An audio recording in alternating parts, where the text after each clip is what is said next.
한 주간 동안 평안하셨습니까? 자, 오늘도 코로나 성경대학, 면류관 성경대학에 오신 여러분을 환영합니다. 여전히 지내기가 좀 불편하시죠? 우리가 지금까지 살아왔던 생활 패턴에서 뭔가 바뀌었는데 이거 어떻게 해야 될지 당황스럽기도 하고 감을 잘 못 잡고 살아가는 요즘 모습입니다. 마켓을 한번 가는 것도 그렇고 어디를 움직이는 것도 참 불편함이 있습니다. 그러나 그런 가운데도 이 기간을 통해서 하나님이 우리에게 주시는 분명한 메시지가 있다고 믿습니다. 그래서 우리는 성경을 통해서 하나님의 마음, 하나님의 뜻을 찾아가게 되는데요. 이 코로나 바이러스를 이길 수 있는 유일한 길은 진짜 코로나다. 다시 한번 말씀드립니다. 즉 크라운, 생명의 면류관을 가진 자들이 하나님의 부어주시는 은혜와 능력을 의지해서 이 상황을 이겨나갈 수 있으리라고 믿습니다. 한 주간 그렇게 잘 사셨으리라고 믿습니다. 그렇죠? 네, 오늘도 우리 몇 분 자리에 함께 하셨습니다. 자, 오늘 나눌 말씀은 요한복음 이제 2장입니다. 2장 1절부터 12절까지 말씀인데요. 우리 함께 나오신 분들도 우리 영상을 통해서 함께 말씀을 나눌 여러분도 성경 펴시고 한번 말씀 본문을 읽도록 하겠습니다. 우리 1절부터 12절까지 같이 한번 읽어보도록 하겠습니다. 사흘째 되던 날 갈릴리 가나에 혼례가 있어 예수의 어머니도 거기 계시고 예수와 그 제자들도 혼례의 청함을 받았더니 포도주가 떨어진지라. 예수의 어머니가 예수에게 이르되 저들에게 포도주가 없다 하니 예수께서 이르시되 여자여 나와 무슨 상관이 있나이까? 내 때가 아직 이르지 아니하였나이다. 그의 어머니가 하인들에게 이르되 너희에게 무슨 말씀을 하시든지 그대로 하라 하니라. 거기에 유대인의 정결 예식을 따라 두세 통 드는 돌 항아리 6이 놓였는지라. 예수께서 그들에게 이르시되 항아리에 물을 채우라 하신즉 아귀까지 채우니 이제는 떠서 연회장에게 갖다 주라 하심에 갖다 주었더니 연회장은 물로 된 포도주를 맛보고도 어디서 났는지 알지 못하되 물 떠온 하인들은 알더라. 연회장이 신랑을 불러 말하되 사람마다 먼저 좋은 포도주를 내고 취한 후에 낮은 것을 내거늘 그대는 지금까지 좋은 포도주를 두었도다 하니라. 예수께서 이 첫 표적을 갈릴리 가나에서 행하여 그의 영광을 나타내심에 제자들이 그를 믿으니라. 그 후에 예수께서 그 어머니와 형제들과 제자들과 함께 가버나움으로 내려가셨으나 거기에 여러 날 계시지는 아니하시니라. 아멘. 아멘. 네, 기적이라는 게 있습니다. 그리고 기적의 모습을 가지고 사람들을 이렇게 재밌게 해주는 것을 매직이라고 하죠. 마술이 있습니다. 여러분 이 볼펜 보이시죠? 예. 이게요 제 손바닥에 이렇게 놓으면 붙어 있을까요? 떨어질까요? 예, 떨어지죠. 예, 이게 사실인데요. 매직을 하게 되면은 이게 제 손에 딱 붙어 있어요. 자 보세요, 딱 있죠? 이제 안 떨어진단 말이에요. 예. 이걸 우리는 매직이다, 야 기적이다 그러죠. 근데 딱 보면은 뭐예요? 이렇게 이렇습니다. 자 오늘 매직 또 아니면은 기적, 미러클 이러한 얘기를 하려는 것이 아니라 성경은 요한복음에서 예수님이 기적 같은 일을 지금 하셨거든요. 맹물이에요. 물인데 이게 포도주로 바뀌는 이야기를 지금 펼쳐주고 있단 말이에요. 자, 그러면 이게 기적인데 성경은 특별히 요한복음은 이것을 기적이라고 얘기하지 않는다는 거예요. 대신 우리가 읽은 말씀 중에 11절 마지막 절에 예수께서 이 첫 뭐라고요? 표적을 갈릴리 가나에서 행했다 그랬어요. 옛날에 이게 성경 퀴즈대에 가장 많이 나오는 것 중에 하나인데요. 예수님이 공생의 사역의 첫 번째 하신 표적이 무엇입니까? 이런 거거든요. 바로 오늘 이 갈릴리 가나에서 행하신 물로 포도주를 만드신 혼인 잔치집의 이 사건이 예수님이 공생애를 시작하시면서 첫 번째 나타내 보여주신 기적 같은 이 표적입니다. 그럼 기적과 표적이 뭐가 다르냐라는 거죠. 말만 그냥 다른 게 아니라 기적은 아까 말씀드린 대로 우리가 할 수 없는 일인데 희한한 일이 생기는 거예요. 야, 대단한 일이 생기는 거예요. 그걸 기적이라고 얘기하는데 표적은 영어로 사인이라고 합니다. 사인. 사인은 뭐예요? 우리가 오면서도 아마 운전하고 오면서 신호등 보고 왔잖아요. 파란불 들어오면 가고 그리고 빨간불 들어오면 서 있고 이렇게 왔단 말이에요. 그게 표적이에요. 사인이란 말입니다. 즉, 이 사인은 이 사인이 주인공이 아니라 이 사인을 보고 가는 사람들에게 안내하는 역할을 하는 거예요.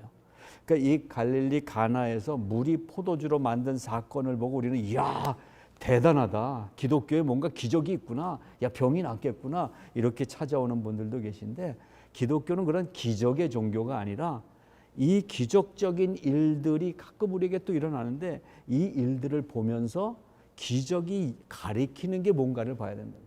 파란불인가 빨간불인가를 보게 해주는 역할이 이 표적의 이야기라는 것입니다. 그러니까 오늘 이 사건의 이야기는 아주 심플한 이야기예요. 그러니까 혼인잔치집이니까 흥겹잖아요. 흥겹고 잘 먹고 마시고 유태인 결혼식을 한 15년 전쯤에 미국 가서 처음 가봤어요. 저녁 7시, 6시였나요? 오라고 그래서 가서 앉았더니 이제 테이블별로 쭉 앉았는데요. 밥을 안 줘요. 계속 나와서 춤추고 신랑하고 아버지 춤추고 친구 춤추고 뭐 이렇게 하더니 한 밤 11시쯤 되니까 이렇게 애프타이저 같은 거 과자 몇 개 주더라고요. 그리고 이제는 메인 디시 나오겠구나 했는데 계속해서 또 노는 거예요. 할 수 없이 우리가 일어나서 나왔는데 같이 간 분 중에 몇 분이 이제 끝까지 그래도 결혼식에 있어야 되니까 있었어요. 밤 몇 시에 나왔냐고 그 다음날 물어보니까 새벽 2, 3시 돼가지고 메인 디시가 나오더래요. 뭐예요? 우리 한국은 결혼식 가도 그냥 부주만 내고 축의금 내고 빨리 가서 밥 먹는 거였잖아요. 근데 이 유태인의 결혼식은 함께 즐거워하는 거예요. 최고의 기쁜 날이에요. 춤추며 노는 게 중요하지 먹는 게 중요한 게 아닌 장소가 혼인 예식 장소예요. 자, 그 혼인 예식 장소에 가장 흥을 돋구는 요소가 뭐냐면 아무래도 포도주죠. 한 잔들 마시면서 하는. 근데 이 포도주가 떨어졌다라는 거예요. 포도주가 이제 아니 지금 한참 흥이 오르는데 포도주가 없다. 그때 오늘의 이야기가 나오는 것입니다. 이 어머니 마리아와 이 혼인잔치집하고는 어떤 정도 관계인지 모르지만 엄마가 와가지고 이 예수님에게 포도주가 이 집에 떨어졌단다. 큰일 났다. 그러니까 이 어머니는 예수님이 태어날 때부터 신비함을 경험했잖아요. 메시아라는 이 예언의 말씀을 들었잖아요. 그러니까 뭔가 예수님에게 의지하고자 하는 마음이 분명히 있었을 거예요. 그래서 아들이지만 예수님에게 가서 이거 좀 어떻게 해봐달라고. 지금 뭘 요청한 거예요? 기적을 좀 나타내 보여달라고. 그래서 이 상황을 좀 깨끗하게 환경을 바꿔달라고. 이제는 살게 해달라고. 우리가 마리아 같은 모습으로 늘 예수님에게 오잖아요. 뭔가 좀 바꿔주세요. 이거 좀 어떻게 해주세요. 근데 거기서 예수님 대답이 뭐였습니까? 내가 이거하고 상관이 없습니다. 내 때가 아직 이르지 않았습니다. 근데 어머니는 여기서 그러면 어떡하지? 하고 걱정한 게 아니라 이 마리아의 믿음이 또 대단한 거예요. 하인들에게 지금 내 아들 예수가 뭐라고 얘기할 건데 얘기하는 대로 순종해라.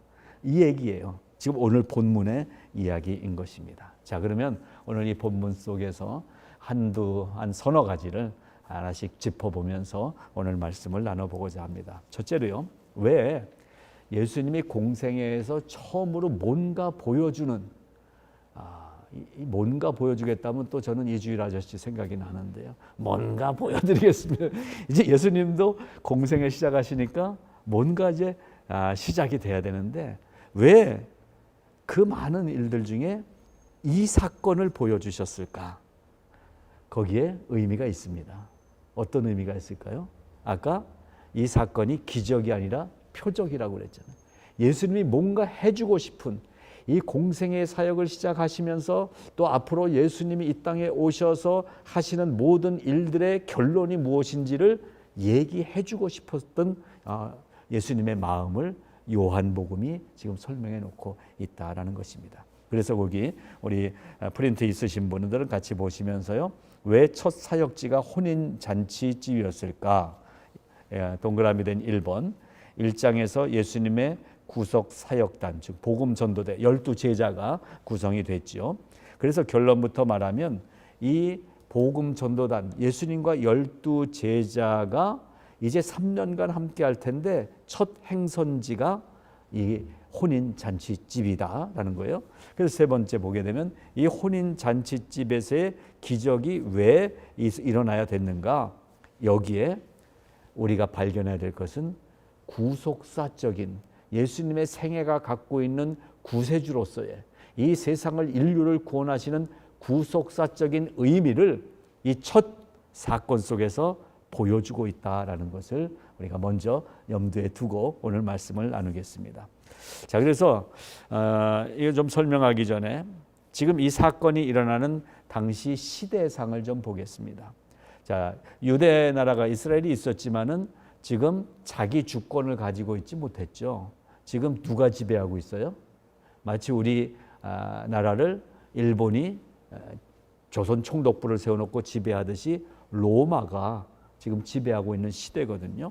그래서 당시 시대에 로마의 옥타비아누스 황제가 이제 AD 한 15, 16년까지 잘 통치를 하면서 로마가 점점 더 강대국이 됐는데 그것을 이어받은 이제 황제가 계속해서 더 다른 나라를 침공에 들어가서 국토를 넓히고 로마 하면은 그 당시에 최고의 강대국이 돼 있는 시대예요. 그러면서도 이 속국들에게 이 다스림을 통해서 로마의 위대함에 대해서 찬양하게 만드는 때였단 말이죠. 자, 그러한 시대적 배경 속에서 이제 우리가 아는 네로 황제, 티베리우스죠. 이 네로 황제가 다스리고 있는 이 시대입니다. 최대의 나라가 됐다는 것은 지금은 안 그렇지만 우리가 미국에 이민 올 때 우리 케리 집사님도 일찍 미국 오셨고 그랬는데 그때는 미국이라는 것이 한국에서 우리가 생각할 때 초원의 집이잖아요. 저도 속았어요. 한국에서 미국 영화만 봤는데 차를 딱 내리고선도 차도 안 잠그고 그냥 막 들어가고 뭐 유리창 내려 있고 그렇더라고요. 또 푸른 잔디에 집이 하나 있는데 거기서 막 뛰어놀고 그래요. 그래서 저희 집사람하고 제가 속아서 왔잖아요. 야, 미국 가면 다 저렇게 초원의 집에 사는구나. 뭡니까? 아메리칸 드림이 있었죠. 왜? 미국은 잘 사는 나라였고 강대국이었고 그리고 그러한 미국이 전 세계 평화군의 역할을 감당하고 있는 그러한 생각을 갖고 우리가 미국에 오게 됐었는데요. 그 당시 로마가 부자 나라였단 말이에요. 그리고 초강대국이었어요. 이 나라에 속해 있다는 것만으로도 오히려 감사해야 되는 그러한 시대적 배경을 갖고 있습니다. 자, 그래서 거기 제가 중간에 시대 배경을 이렇게 통해서 혼인잔치집의 이 사건과 한번 연결해 보면서 왜 혼인잔치집이었을까라는 것을 같이 생각을 해보고자 합니다. 이 로마 제국 이 시대가 마치 혼인잔치집과 같지 않습니까? 흥청망청 놀아도 돼요.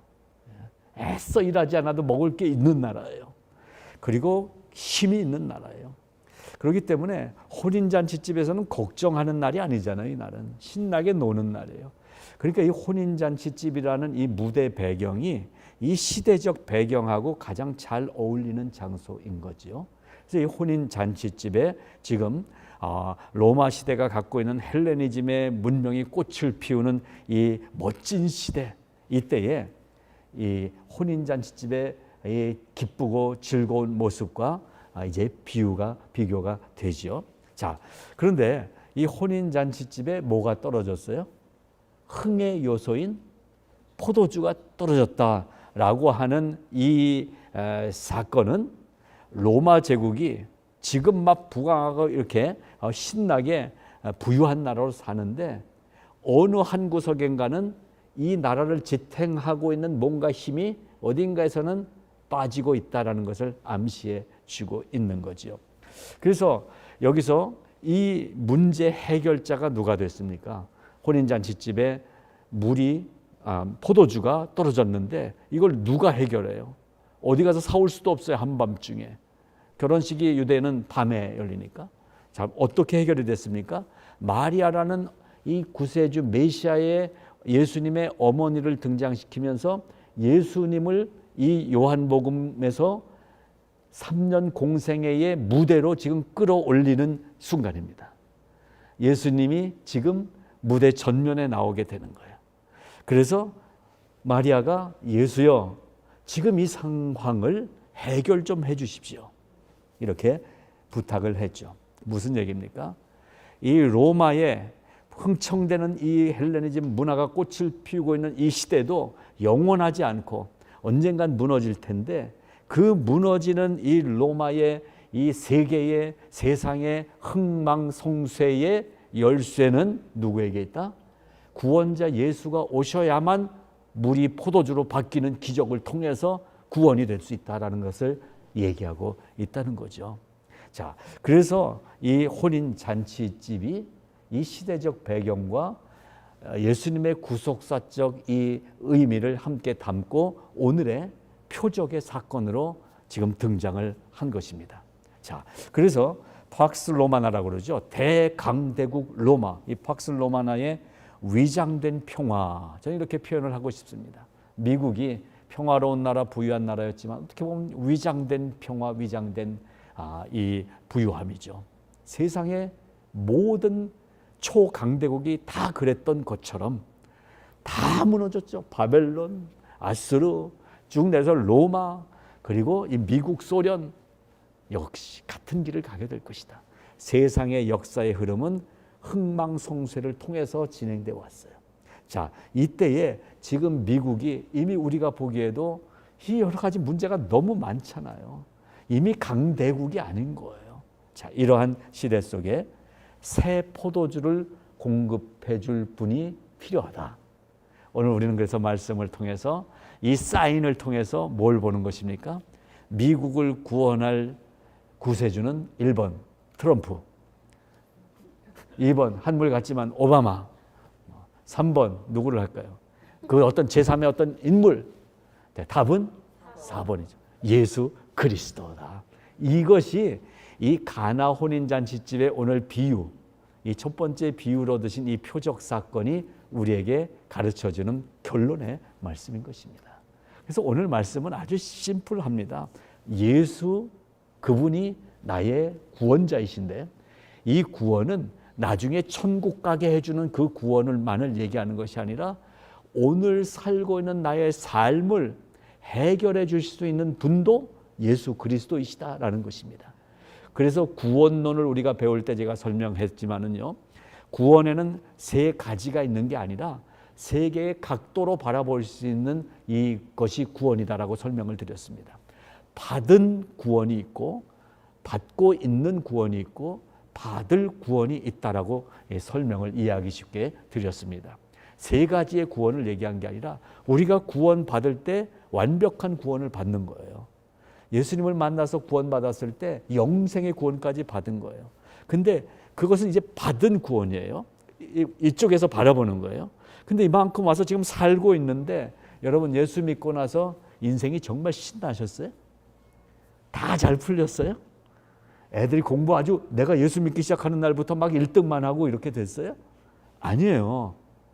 근데 뭡니까? 현실을 살아가는 동안에 하나님은 이 구원을 이루어주고 계시다는 거예요. 근데 이 구원이 누구에게서 오는 거예요? 하나님에게서 오는 거예요. 나의 만족을 위해서 구원이 주어지는 게 아니라 하나님의 뜻이 이루어지기 위해서 내가 구원받는 거예요. 그래서 우리가 뭐 돈 잘 벌게 해주세요, 집 좀 좋은 데 살게 해주세요, 자식놈들 잘 되게 해주세요, 이거는요 예수 안 믿어도 열심히 하면 될 수 있고요, 사람 잘 만나면 될 수 있고, 속된 말로 재수 좋으면 인생 잘 풀려나가요. 근데 그게 복이 아니다. 구원의 복이에요. 이 구원의 복은 하나님을 만나서 오늘 내가 하나님의 자녀로 살고 있는 이게 현실에 받는 복이라는 거예요. 받고 있는 구원. 이것이 너무나 중요하지 않습니까? 지금 이 코로나 사태에 다 불안하고 뭔가 지금 그냥 얘기들은 안 하는데 뭔가 지금 뭐 이상하잖아요. 하여튼 이 사는 게. 이때에 누가 평화가 되시는가? 예수 그리스도를 만난 받고 있는 구원을 누리는 구원받은 자만이 오늘 이 코로나 사태 속에서도 평안을 유지할 수가 있는 것입니다. 이걸 가리켜서 제가 받는 구원이라고 말씀을 드렸어요. 이렇게 살다 보면 언젠가 우리가 죽을 날이 오는데 죽음은 그래서 무섭고 죽음은 끝나는 건데 이 구원의 은혜는 뭐냐면 마지막 받을 구원이 있다는 거야. 그거는 우리의 육체의 삶의 구원만이 아니라 죽어도 사는 영생의 구원이 예비되어 있다. 이것이 구원의 스토리거든요. 오늘 그래서 이 세상이 다 멸망해도 로마에 예수 그리스도가 구원자가 되시는 거예요. 이 로마 같은 이 미국 세상에, 로마 같은 이 시대에 코로나 비상사태 속에 지금 뭔가 흥청대는 것 같고 그리고 어려움이 와도 뭐 또 풀리겠지 이러고 살아온 우리의 삶 속에 우리를 살릴 유일한 길은 I am the way. 내가 곧 길이요. 내가 곧 진리요. 내가 곧 생명이라고 말씀하신 예수 그리스도밖에 없다라는 것을 보여주는 첫 무대. 오늘 우리가 그 무대를 지금 보고 있는 것입니다. 여러분 이렇게 상상으로 그려보세요. 이 혼인잔치집에 지금 막 난리가 나고 뭐 이게 뭐 맹물 갖다 주면 욕이나 먹을 테고 하는데 이 하인들은 뭣도 모르고 아유 욕은 뭐 주인이 먹겠지 하고 갖다 부었는데 먹는 사람들마다 이게 어디서 난 포도주냐 이런 사건이 지금 막 벌어지고 있는 현장이에요. 이 사건이 뭘 얘기하고 있다? 오늘도 맹물 같은 내 인생이 포도주의 참맛을 느끼게 해주는 한 길, 그 길이 길이신 예수 그리스도시다. 이것을 가르쳐주고 있다라는 것입니다. 자, 여기서 또 한 단어를 우리가 먼저 봐야 돼요. 1절 시작하면서 며칠째 여기 왔다고 그랬어요? 사흘째 되던 날에 이 갈릴리 가나라는 동네에 이르렀습니다. 그 당시에는 뭐 차 타고 다니는 게 아니니까 한 사흘길쯤 떨어진 곳에 또 왔어요. 그러니까 지금으로 하면은 뭐 사흘길이니까 우리가 지금 사흘이면은 뭐 한국도 뭐 12시간이면 가는데 그러면은 뭐 지구 한 바퀴 돌고 엄청 먼 거리가 아니라 그냥 사흘길 걸어서 갈 수 있는 그 거리 사흘길이니까 뭐 지역이 그렇게 큰 먼 거리는 아니지만 하여튼 사흘 만에 여길 왔어요. 자, 그런데 성경에서 이 숫자를 너무 영적으로 해석하면 문제가 있습니다. 가장 대표적인 숫자가 뭐냐면 14만 4천 명 뭐 이런 거 얘기하잖아요. 이만희 아저씨 자꾸 그런 거 얘기하고 뭐 통일교 아저씨도 그거 얘기하다가 가버렸고 막 이러는데요. 성경은 모든 것들이 이제 상징적인 의미를 갖고 있고 이중적인 의미를 갖고 있다는 걸 우리가 알아야 되죠. 영적인 의미. 근데 여기서 사흘이라는 시간, 사흘째 여기에 도착했다라는 이 사흘을 한번 잠시 생각해 볼 필요가 있는데요. 사흘이라는 것은 예수님의 부활이 사흘 만이라고 얘기했죠. 이것을 지금 암시해 주고 있는 것입니다. 예수 그리스도의 부활하신 예수 그리스도. 이 땅에 3년 사는 동안에 사람 좀 고쳐주고 그러다가 나중에 뭐 비참하게 목마르다 이러다가 그냥 사람들한테 찔려서 죽어버리는 비참한 예수 그리스도가 아니라 사흘 만에 죽음의 권세를 이기시고 부활하신 예수 그리스도를 지금 얘기하기 위해서 사흘 만에 갈릴리 가나에 도착했다. 이렇게 우리가 볼 수 있는 시각이 있으면 훨씬 더 좋을 거예요. 자, 시간이 오늘 서론에서 제가 좀 많이 설명을 드렸는데요. 여기에 오늘 연극을 하나 간단하게 하도록 하겠습니다.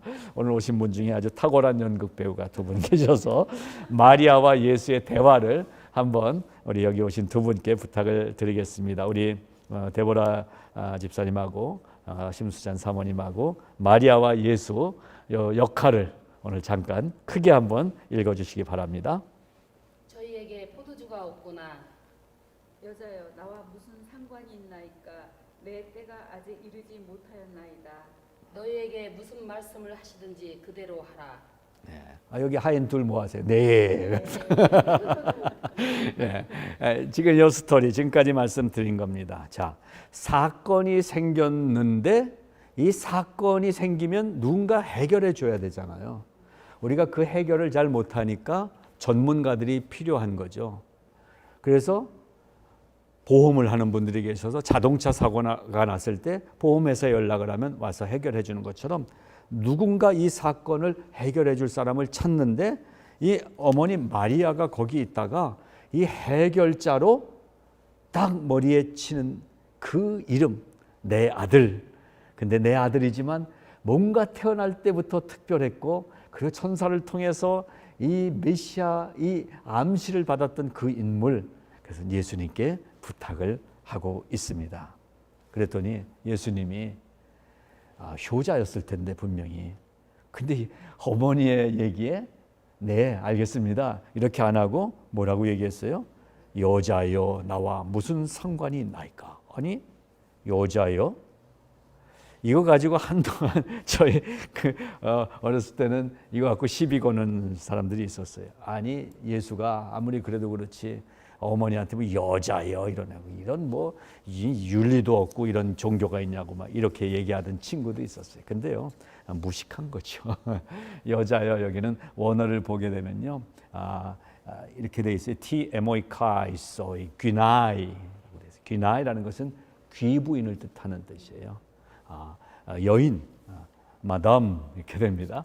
그래서 여기서 이 부분도 우리가 좀 짚어봐야 되는데요. 여자여 나와 무슨 상관이 있나이까 라고 이렇게 얘기를 하고 있는 것은 원어를 그대로 설명하면은 여인이여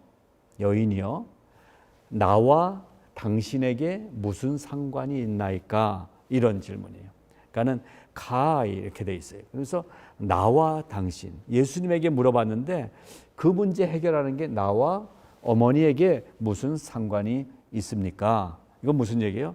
우리에게는 상관이 없는 일 아닙니까? 라는 것입니다. 그건 무슨 얘기냐면 이게 뭐 혼인잔치 어떻게 되든 우리하고는 상관없다 이 뜻이 아니라 예수님의 대답 속에는 하나님의 뜻이 그려져 있는 거예요. 어떤 사건 어떤 상황 속에도 이것을 행하시고 이것을 지금 보고 계신 하나님의 뜻은 어디에 있는가라는 것을 우리가 봐야 된다라는 것입니다. 그래서 여인이요 라고 얘기했을 때 존중하는 것임과 동시에 그냥 엄마에게 대답하는 게 아니라 이 어머니 마리아는 뭔가 행할 나의 아들 예수 그리스도에게 부탁을 했는데 이 예수 그리스도 예수님은 아들로서 제가 할 수 없는 것 같아요. 지금 할 수 없어요. 아니면 네 제가 할게요. 아들로서 엄마에게 대답이 아니라 이미 공생애가 시작된 메시아 구세주 주님으로서 이 세상에 대답을 주는 것입니다. 무슨 대답을 주고 있는 것입니까? 이것이 나와 당신에게 무슨 상관이 있는가? 즉 무엇입니까? 하나님의 뜻이 이 지금 내가 겪고 있는 이 사건 속에 어떤 하나님의 뜻이 있는가를 보자라는 것입니다. 이것이 오늘 보여주는 암시적인 이야기입니다. 그래서 진정한 이 세상의 평화는 로마 황제가 주는 것이 아니라 하나님만이 평화를 주실 수 있는 분이시다라는 것을 가르쳐주고 있는 거예요. 암시해주고 있는 거예요. 그러니까 여기서 지금 그렇게 얘기하신 거잖아요. 나와 당신의 뜻이 내가 할 수 있다고 해서 내가 하는 게 중요한 게 아니라 하나님의 뜻이 있는가? 하나님의 뜻은 여기에 지금 어떻게 하는 것을 원하시는가? 이것을 먼저 어머니 그걸 생각해야 될 것 같습니다. 라고 얘기하고 있는 것입니다. 그래서 여자여라고 했을 때 바로 그러한 사랑의 표현으로 아들을 무한히 신뢰하고 의심하지 않고 물어본 어머니에게 인간적으로는 최대의 존중을 가졌지만 예의를 가졌지만 안의 내용은 하나님의 뜻이 있어야 됩니다라는 걸 가르쳐주는 것입니다. 저는 여기서 목사로서 또 우리가 교회 지도자로서 리더로서 너무나 배워야 될 모습인 것 같아요. 제가 아는 부흥사 목사님 중에도 욕을 아주 잘하는 분이 계셨죠. 뭐 세상을 떠나셨지만 거기에 또 아멘 아멘 하고요. 이단들이 되게 그런 식으로 하잖아요. 자, 그런데요. 말씀을 전하는 자, 또 먼저 주님을 안 사람에게 가장 필요한 것은 겸손이고요. 이 겸손은 하나님 앞에서 겸손한 사람은 사람을 존중하게 돼 있습니다. 그러니까 사람을 무시하는 목사님 여러분 계시면 빨리 그 교회 떠나셔야 돼요. 사람을 막 무시하고 돈 없다고 막 하는 그런 장로님 계시면 그게 빨리 떠나는 게 좋아요. 여러분, 예수를 믿는다는 것은 하나님을 경배하고 존중하고 그리고 하나님이 만드신 사람들을 존중히 여기는 예의의 마음이어야 된다는 것입니다. 자, 그래서 여기서 여자여, 이 존중의 마음이 있으면서 말씀하신 내용에는 뭐가 담겨 있어요? 하나님의 뜻이 무엇이냐라는 게 담겨 있는 것처럼 우리가 대화를 나누면서 존중하는 대화를 하되, 특별히 전도할 때 저는 그렇습니다. 전도할 때 최대한 존중해야 되고요. 정말 그 사람의 영혼을 사랑해야 돼요. 그러나 그 존중함으로 인해서 비굴해져서는 안 된다는 얘기예요. 그 사람의 영혼을 사랑하는 마음으로 하나님의 뜻은 뭐예요? 한 영혼이라도 하나님께 돌아오는 거예요. 그 마음을 가지고 전해주는 그 마음이 전도자의 마음이 돼야 된다라는 것입니다. 자, 이 여자여 나와 무슨 상관이 있나이까 다음에 두 번째 뭐라고 말씀하십니까? 내 때가 아직 이르지 아니하였나이다. 이렇게 말씀하시죠. 이 말씀 속에서 우리는 이것을 짚어봐야 됩니다. 모든 인간은 때가 있다. 들어보셨죠? 누가 한 말씀이죠? 옛날 저희 동네 목욕탕 주인이 한 말이죠. 이런 아재 개그를 성경 공부 시간에 하면 안 되는데, 그렇죠? 자, 그런데 성경은 오늘 예수님의 입을 통해서 하나님의 때가 분명히 있다라는 것을 오늘 첫 이적의 현장에서 가르쳐주고 있습니다. 이것이 우리에게 소망이더라고요. 뭔가 좀 안 풀리는 문제 있죠, 살다가. 그때 어떻게 해야 돼요? 그때 그래서 기도해야 되는 거죠. 왜?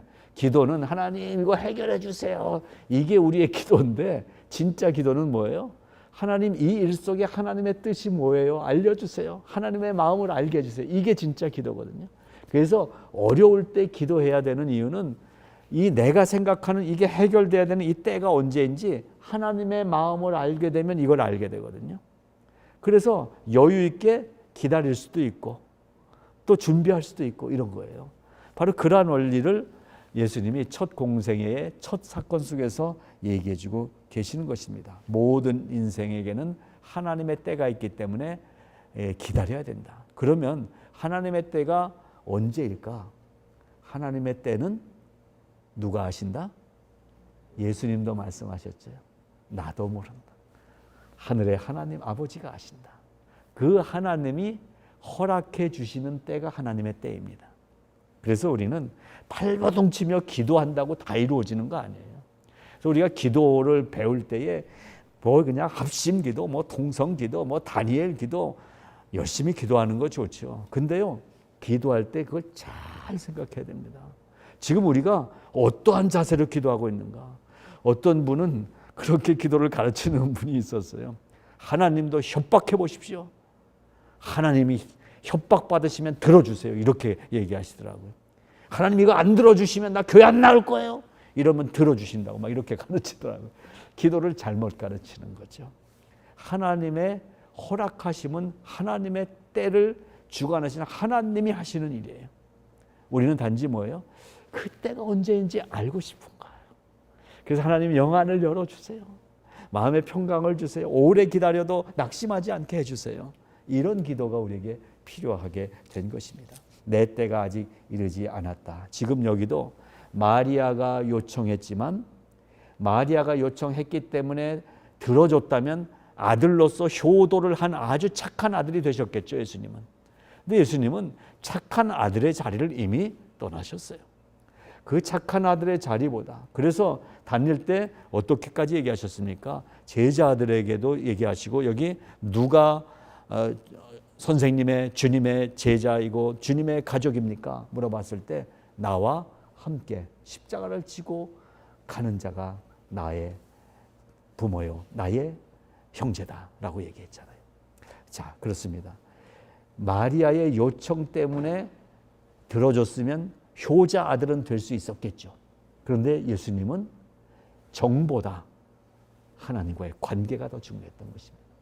우리가 신앙생활하면서 정 때문에 망하더라고요. 교회에 사건이 생깁니다. 특별히 가끔 생기는 이슈지만 어느 교회에 목사님이 어떤 이성관계 바람 피는 문제가 생겨서 문제가 생겼어요. 그랬더니 우리 권사님들은 정이 많잖아요. 그동안 목사님하고 어떻게 친하게 이렇게 지냈는데 그래도 목사님도 남자인데 한번 우리가 품고 가야지. 이런 그룹이 생겨요. 정이죠. 정이란 무엇인가? 이렇게 나오잖아요. 주는 건가 받는 건가? 예, 정으로 신앙생활을 해요. 근데 이때 필요한 것은 무엇입니까? 하나님의 뜻 아니겠어요? 예수님은 바로 지금 그걸 가르쳐주고 있는 거예요. 우리의 신앙생활을 지금 가르쳐주고 계세요. 여러분 정 때문에 우리 교회 나오지 마세요. 저하고 친한 거 좋아요. 저도 친하게 가끔 또 밥도 사주고 또 얻어먹고 이런 관계들 되면은 좋죠.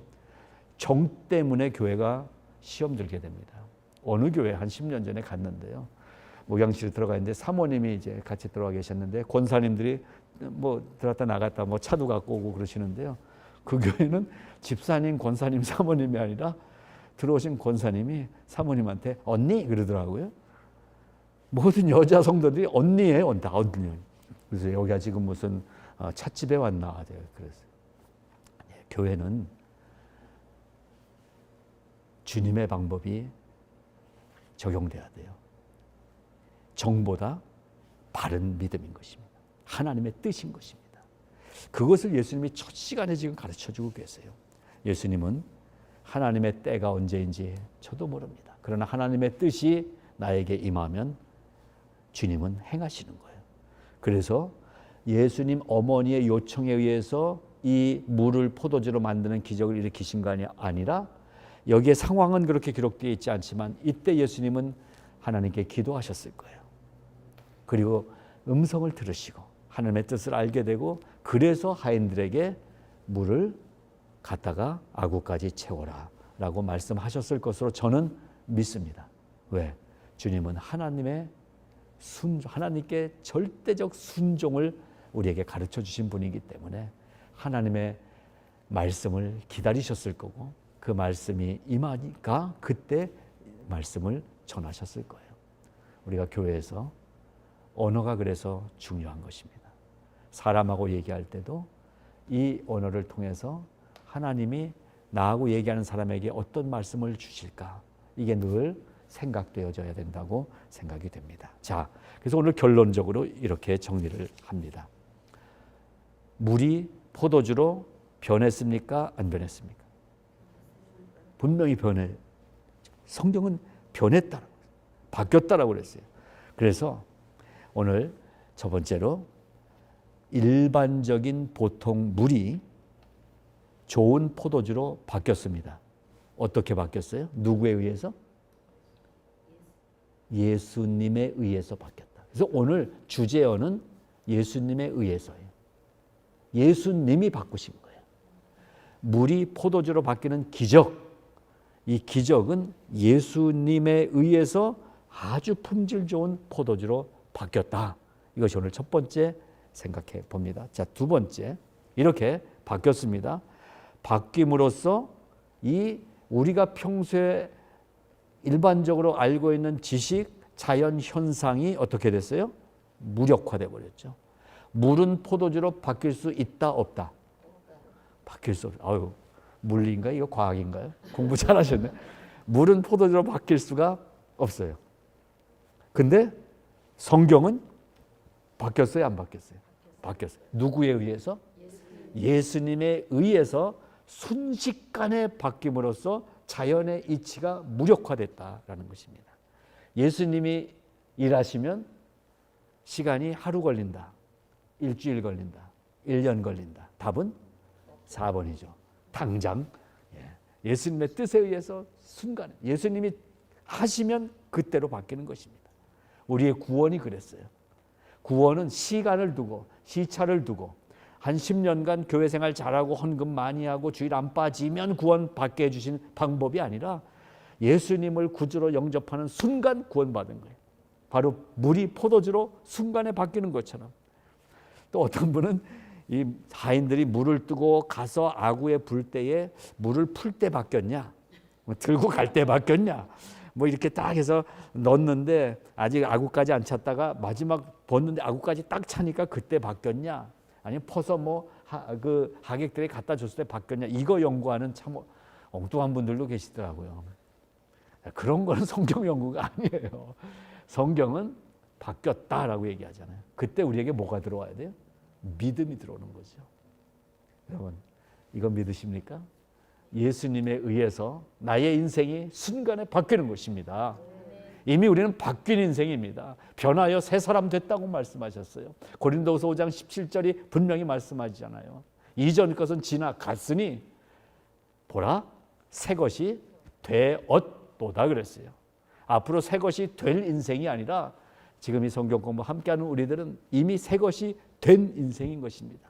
예수를 나의 구주로 고백하고 영접한 순간에. 자, 그래서 예수님께서는 이 자연의 모든 이치를 지배하는 분이심이 드러난 것입니다. 무엇입니까? 하나님은 창조주이시다라는 게 증명된 거예요. 하나님은 창조주이시다. 그리고 전능자이시다. 지금의 이 모든 상황을 누가 핸들하시느냐? 하나님이 하신다. 이것이 코로나 이 사태도 2000년 전에 성경에 답이 나와 있어요. 백신이 개발되면 나아지겠죠? 그럼 백신은 언제 개발돼요? 성경에 있잖아요. 하나님이 행하시면 그때 개발되고 그게 우리에게 투여가 되고 그래서 면역이 생기고 이길 수 있게 될 것입니다. 그래서 우리는 아무도 이 때가 언제 끝날지 몰라요.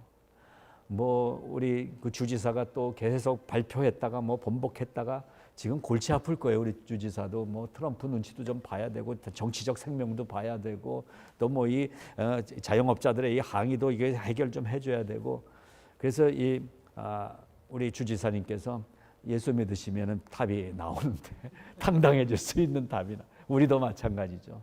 지금 우리도 답답하잖아요. 계속 이 답답함 속에 있으시겠습니까? 말씀으로 돌아와야 된다는 거예요.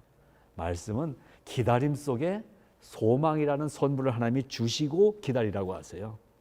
주님 다시 오실 때, 주님 다시 오실 때까지 이 찬양할 때 이 안에 찬양 안에 뭐가 있어요?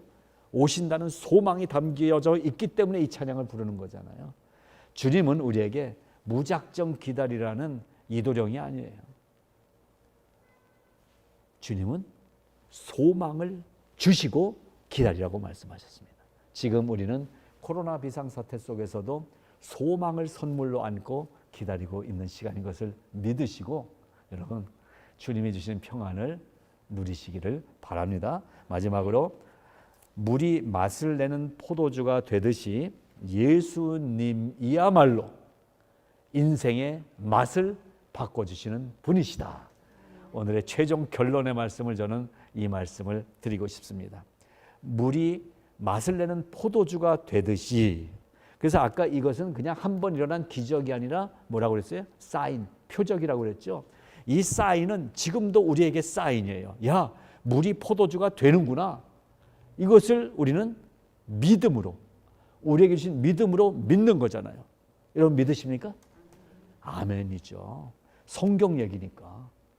이게 어디 성경 보조 그 책자에 있으면은 안 믿으셔도 돼요. 성경에 있잖아요. 근데 성경에 물이 포도주로 예수님이 바꿔 주셨다 이렇게 돼 있으니까 오늘 그 예수님을 이 역사적인 일을 행하신 예수님이 이 표적을 보여주신 그 표적을 믿음으로 따라가고 있다면 오늘날도 똑같이 절대로 바뀔 수 없는 존재, 이 물이라는 물질이 전혀 다른 물질 포도주로 바뀔 수 있다라는 것을 믿는 믿음이 우리에게 주신 하나님의 선물이라는 말씀인 것입니다. 오늘 가나 혼인 잔치집에 물이 포도주로 변하는 이 사건, 오늘 이 사건을 통해서 실제적인 믿음이 우리 안에 다시 한번 회복되시기를 바랍니다. 오늘도 물이 포도주로 바뀔 수 있구나. 예, 아멘. 엉뚱한 분들은 또 오늘 저녁 그릇에다가 물 떠놓고 포도주 되게 해주세요. 제발 이러지 좀 마세요. 예수 믿는 걸 자꾸 그렇게 하지 마시고 이것은 표적이라고 그랬잖아요. 내 상황, 여러분의 그 갈급한 마음, 답답한 마음을 주님께 올려드리면서 하나님 너무나 힘이 듭니다. 제게는 견딜 힘이 없습니다. 감당할 힘이 너무나 부족합니다. 그래서 하나님이 이 모든 상황을 빨리 지나가게 해주시기를 원합니다. 그러나 그리 아니하실지라도 다니엘처럼 내가 하나님을 신뢰하는 것을 주님이 아시지요. 내가 하나님을 믿는 것을 주님이 아시지요. 우리 가정의 어려움을 주님이 아시지요. 불쌍히 여겨주시고 긍휼히 여겨주세요. 주의 은혜를 베풀어 주세요. 이렇게 기도하며 나오는 것입니다. 그 마음에, 그 가정에 하나님이 평강을 주시리라고 믿습니다. 오늘 이 시간을 통해서 그 평안의 소식을 가나 혼인잔치집의 사건을 통해서 여러분께 전달해 드렸습니다. 샬롬, 평강 누리시기를 바랍니다. 함께해 주신 여러분 감사합니다. 우리 서로 박수로 격려하면서 오늘 말씀 나누겠습니다. 감사합니다.